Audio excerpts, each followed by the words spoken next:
Ladies and gentlemen, welcome to this flaskup.com Mr. Pandaria raiding guide. And in this video we're going to be taking a look at the normal mode version of Thok the Bloodthursty in the new Siege of Orgrimmar raid. Now in order to complete this fight, we took 2 tanks, 2 healers due to DPS constraints, and then the remaining a mixture of both melee and ranged DPS. It doesn't matter too much which you do take. So this is a fairly interesting fight with a lot of damage going out onto your raid, which makes it even more fun for your 2 healers. And it's a 2-phase fight in which his phase 1 abilities will change slightly as the fight progresses, and we'll talk about that later on in the guide. First of all, let's take a look at the initial phase 1 and what abilities you will have to deal with at the start of the fight. Now his first ability is something that your tanks are going to have to look out for, and this is called Fearsome Roar, and this will inflict 200,000 physical damage in a frontal cone, and it will also place a debuff on the tank, causing them to take 25% more damage per stack of the debuff. Now we got our tanks to swap at 2 stacks of the debuff, because 50% more damage is quite a lot in this encounter. You should also note that your second tank should be stacked up with the raid at the side of the boss, as I will talk about in a moment, and shouldn't move in front of the boss until he is ready to taunt, and that is because of the frontal cone part of what I've just said. You don't want to get the random debuff because you've moved in like an idiot.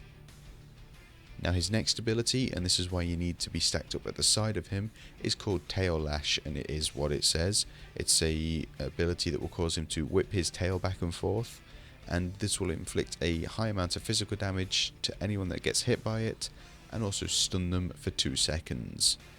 Now we're also stacking up due to a lot of AoE healing that's going to be going out during this fight, and this is because of an ability called Deafening Screech. Now you probably realise that Thok's got an energy bar by now, and every time he reaches full energy he will inflict a very high amount of physical damage to everyone in the raid, and also interrupt any spell casting. So if you think back to the Dark Animus encounter, it's a little bit like interrupting Jolt. Now every time Thok screeches, his rate of his energy regeneration will be increased, so eventually he will be dealing too much damage and interrupting you on a constant basis, and we'll talk about how to deal with that a little later on in the guide. Now his next ability for this phase is called Shock Blast, and this will cause random electricity to arc off of him, and also inflict a high amount of nature damage to random enemies in the raid. Again, this is more reasoning for stacking up, as the AoE healing really does help. Now throughout the entirety of this fight, he will have an ability called Bloodied active, and this will make him keep an eye out on what player's health is, and if a player's health happens to fall below 50% health, then they will get a debuff applied to them called Bloodied. Now this debuff doesn't deal any damage to you or anything like that, it's just something for Thok to know that your health has fallen below that percentage. However, if 5 or more players that are stacked up within 10 yards of each other have the debuff, then it will cause Thok to become crazy, and it will cause him to enter a frenzy for blood, which is his second phase of the encounter. Now during phase 2 you won't actually have to tank Thok, as he becomes unable to be tanked, and this is because he will fixate on random distant players. Now the way that's worded kind of makes you think that the player that's the furthest away from him will become fixated on, but we had a few issues with it, don't know whether it's buggy or if we were just doing it wrong, but it says that anyone that's furthest away from Thok should become fixated, so that's something to keep in mind for this phase. Now he will also gain an ability called Blood Frenzy, and this will cause him to roar in hunger like something out of Jurassic Park, and it will also cause him to knock away anyone that is in front of him, and causing him to go into a frenzy for blood.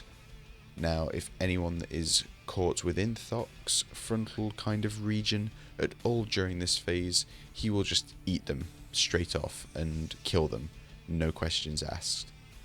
Now because of this ability he will also gradually gain speed during the blood frenzy, and he's also immune to any taunt abilities or anything like that, so you need to also keep that in mind. This kind of works in combination with his fixate ability, and if he reaches players which he does fixate on, he will also kill them instantly as well. So you can't really let this phase go on for long at all. Now how do you end this phase, you ask? Well, you see there is also another mob that will spawn during this phase, and this is called a Corcoran Jailer. Now, when he enters his Blood Frenzy phase, the Jailer will spawn and one of your tanks need to pick him up as soon as possible. And all of your raid DPS need to swap to him and start nuking him down. Now, this Jailer has no specific abilities, he will just deal damage to your tank. And when you kill him, you're able to loot the Corcoran Jailer in order to gain a prison key. Now, around the outside of the room, there are 3 different cells which will contain some of Garrosh's prisoners. And when you open one of these cells, it will end phase 2 and you will return back to phase 1, and a few of the abilities will change ever so slightly depending on which of the cells you opened, and we're going to take a look at that now. Now, the order that you free the prisoners in based on their abilities is totally up to you. However, we do recommend you free them by going Acolyte first, who is the one to the left hand side of the entrance as soon as you get into Thok's kind of fighty arena area. And then secondly, you will free Water Speaker Gorai, who is to the right when you enter Thok's area. And then finally you will want to free War Master Montak, who is the furthest on away, pretty much opposite the entrance to where you fight Thok. You can only free one of the prisoners once you have killed a Corcoran Jailer, and you will only gain the key from the Jailer every phase 2. So you need to keep that in mind, and again, only a few abilities from phase 1 will be changed, everything else will stay the same. Now when you free Acolyte, he will gain 2 new abilities which will replace his Fearsome Roar and his Shock Blast ability. Now his Fearsome Roar will be replaced by Acid Breath, and this pretty much works in the same way, and it will just deal a significantly higher amount of damage to your tanks. Now the Acid Breath will inflict 500,000 nature damage in a frontal cone, just like his Fearsome Roar did, and the acid will coat the armour of any player that gets hit by it and reduce the armour's effectiveness by 20% per stack. Again, we suggest that tanks swap on 2 to 3 stacks of this debuff, as it can cause them to take a lot of damage. And the second ability, which is called Corrosive Blood, will pretty much work in the same way as the Shock Blast ability, however it will also place a debuff on players. Now the toxin will hit random players and inflict a high amount of nature damage initially, and then 40,000 nature damage every 1 second for 30 seconds. Just a heads up, it's really useful having a priest in your raid for mass dispel, as this debuff can start to hurt the more he casts it. Now this phase will continue like the initial phase 1, until your players have reached that area of time where they're not able to be healed anymore, and 5 of them drop below 50% health. Now he will gain his Blood Frenzy again, and then he will enter phase 2, which will be exactly the same as the first time round. However, he will still cast his Corrosive Blood ability on random players, so you need to be aware of damage that's going to go out. Again, phase 2 is just a rinse and repeat, and you will need to then loot the key again and free Water Speaker Gorai. Now when Water Speaker Gorai is freed, he again will gain 2 new abilities that will replace 2 abilities from phase 1. His first ability is called Freezing Breath, and this will replace his Fearsome Roar ability. Now the Freezing Breath will inflict 200,000 frost damage in a frontal cone, and it will coat players that get hit by it in frost. Now if a player is to reach 5 stacks of this debuff, they will become frozen in a Tomb of Ice, and this isn't a dispellable debuff. If you get frozen in a Tomb of Ice, your DPS will need to switch from Thok in order to free you by damaging it. If you think back to, what was it, Syndragosa in ICC, it's kind of like the Tombs of Ice in that you need to damage them and just kill them as fast as you can. We recommend swapping on around 2 to 3 stacks of this debuff just to make sure you're not going to accidentally hit 5.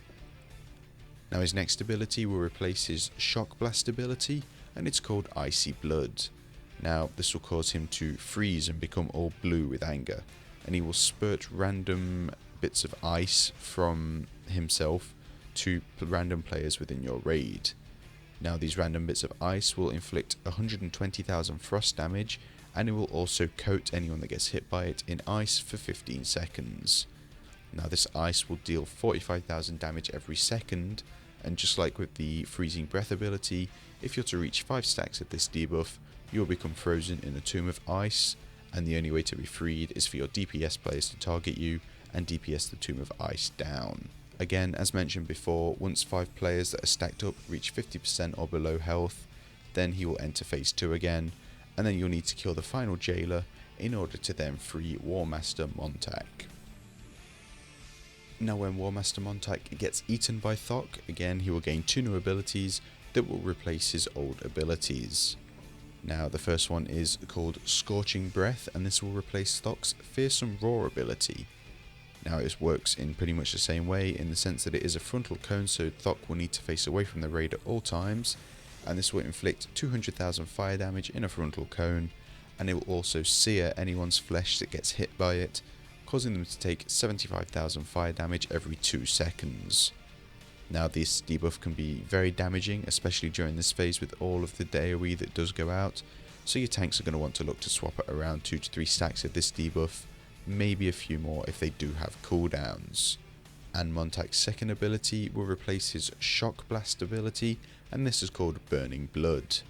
Now this will cause Thok to pretty much catch fire, maybe not, a literal ball of flame, and he will throw out random bolts of oil at players which will inflict a small amount of fire damage to them, and also leave a puddle of flame at their feet, and this is called Burning Blood. Now it's because of this ability that during this phase you aren't able to stack up, because if you're all stacked up, 3 of you get targeted with the Burning Blood debuff, and you get these little puddles underneath you, you're going to have a bad time basically. You're just going to take so much damage in one fell swoop that you're not going to be able to handle it. Now you need to kind of extend this phase quite a bit so that the fight does go on. However, even though there aren't any more prisoners for you to free, you could always consider forcing Thok into another phase 2, like we did in the video that you'll be seeing in the background. Now, in order to do this, you need to make sure that he's cast his Burning Blood ability, and then you'll want 5 players that are below 50% to stack up as fast as they can to force the phase 2. Then this just pretty much becomes a race against time. Again, if you think back to Cataclysm, it's a little bit like the, is it Chimeron encounter? He was in Blackwing Descent or something along those lines, and you just need to pretty much kill him before he gains too much speed, fixates on random people, and just kills them all together. This phase is going to be the hardest one to heal as well, because you can't stack up for AoE healing, so you may want to save some more powerful cooldowns for this phase. So that's going to do it for this Mr. Pandaria raiding guide. If you'd like to view a written version of this guide, then you can head on over to flaskup.com or click on the link in the video description below. Alternatively, if you'd like to view any of our other normal mode guides, then you can click on any of the annotations that are currently on screen now. As always, thank you for watching, and if you are interested in future Mr. Pandaria raiding guides, then please do feel free to subscribe to the channel.